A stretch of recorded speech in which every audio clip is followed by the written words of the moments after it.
पहिरीं असां जय मल्हाईंदासीं मास्टर रांझन जे आध्यात्मिक गुरु डॉक्टर रोचनदास साहिब जी।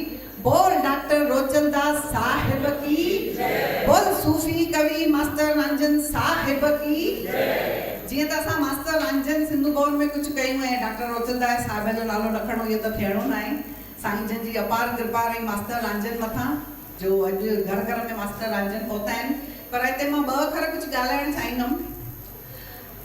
मास्टर रांझन हिकिड़ा अहिड़ा कवि हुया जेके उन वक़्त में सिंध खां मशहूरु आहे, जेके नंढे हूंदे खां ॻाईंदा वॼाईंदा हुया।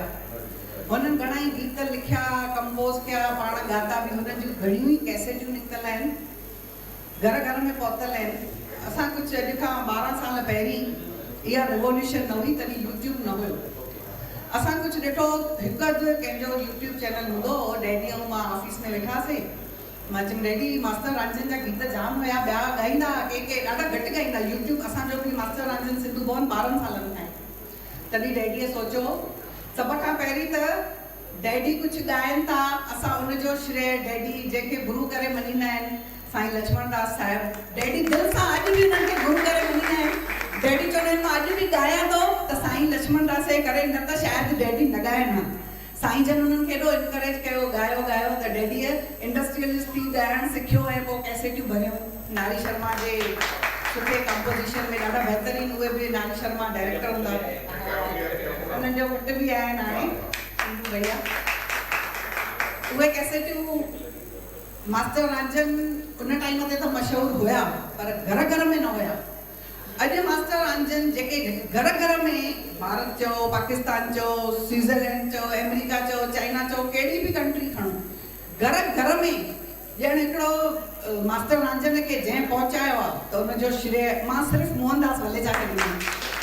डैडी अगरि उन्हनि जा किताब न छपाइनि हा, डैडी अगरि पाण रिकॉर्डिंग न कनि हा, डैडी अगरि यूट्यूब चैनल ते इहे सभु गाना ॿियनि खां बि रिकॉर्ड करे, पाण बि रिकॉर्ड करे न विझनि हा, त शायदि मास्टर रांझन अॼु घर घर में न हुजनि हा। पर मास्टर रांझन घर घर में उहे त अहिड़ा सूफ़ी कवि हुया, ॾाढा सादगी पसंदि हुया, ॾाढा सादा हुया। पर जेके डैडीअ कम कया आहिनि, शायदि ई कोई सुपात्र कमु करे अहिड़ो। त ज़ोरदार ताड़ियूं ॾींदा डैडी लाइ। जेका उमिरि हूंदी आहे ॿारनि खे रांदियुनि खेॾण जी, गाॾियुनि हलाइण जी छोकिरनि खे, उन उमिरि में डैडीअ हथोड़ो खयो। अॼु डैडी उन मक़ाम ते आहिनि कि उन्हनि गाॾियुनि जा पार्ट्स डैडी मैन्युफैक्चर कंदा आहिनि। त ज़ोरदार ताड़ियूं ॾियो असांजे डैडी जे लाइ जेके हिन मुक़ाम ते पहुता आहिनि। ऐं सच में जॾहिं डैडी खे असां ॾिसंदा आहियूं न कि डैडी छा कयो आहे, ख़ासि करे असां चऊं डिसिप्लिन, डेडिकेशन, हार्ड वर्क ऐं ऑनेस्टी, इहे चारई ॻाल्हियूं डैडी पंहिंजे ज़िंदगीअ जे मुद्दे ते हलिया, तॾहिं अॼु हिन पोज़ीशन ते आहिनि।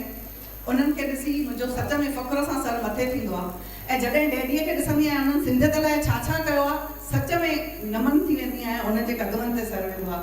त अहिड़ी शख़्सियत लाइ बि ज़ोरदार ताड़ियूं ॾींदा। असां भाॻनि वारा आहियूं, हिननि जी औलाद आहियूं। मां प्रकाश वलेचा खे, कविता खे बि सॾु कंदसि, अचनि।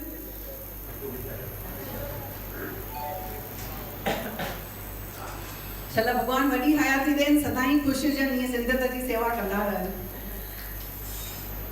अॼु हिकु डैडीअ लाइ बि जय मल्हायूं। बोल सेठ मोहन